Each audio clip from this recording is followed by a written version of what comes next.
In 1980, I contacted the International Mission Board and they asked me if I would please go to the Gaza Strip and teach English in the Baptist School of Allied Health Sciences. One of my students came to the door and asked if he could come in, and I said, "Sure, Suhail, what can I do for you?" And he said, "Well, Miss Mack, would you mind taking me to Can Eunice this afternoon?" And I said, "Well, sure."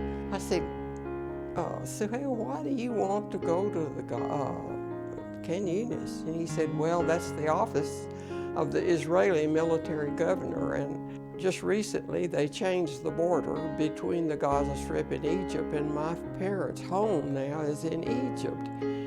And if I go home this summer, I can't come back to school next year.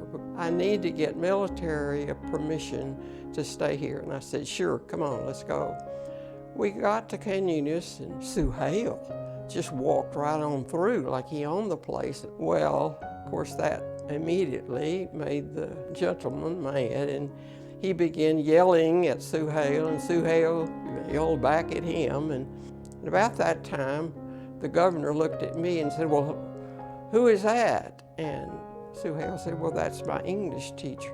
And he looked at me and he screamed and said, "Well, what's your name?" And I said, "Well, my name is Margaret McPherson, and I do teach English at the Baptist School, and we have come here for help, and I hope you can help this young man. He's an excellent student."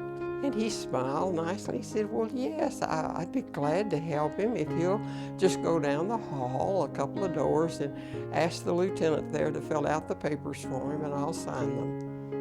Well, Suhail and I both graciously thanked him and said goodbye and left. When we got to the car, Suhail said, "Miss Mack, he was mad at me, wasn't he? He was just screaming at me." And I said, "Yes, and you were screaming at him too."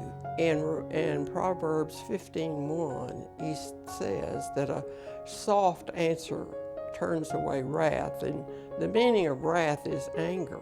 Now, Suhail, do you remember how I spoke to the governor?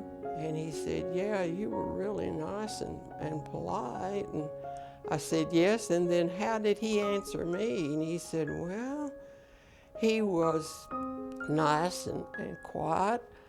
If you speak softly to someone, you get better response." Several years later, I was reminded that Suhail had become a follower of Jesus, and not many of our students at the school did that, and I was so pleased.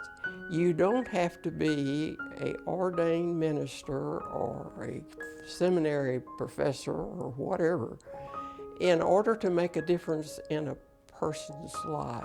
If you act in the way that Jesus Christ has taught us to behave, then people's lives can be changed.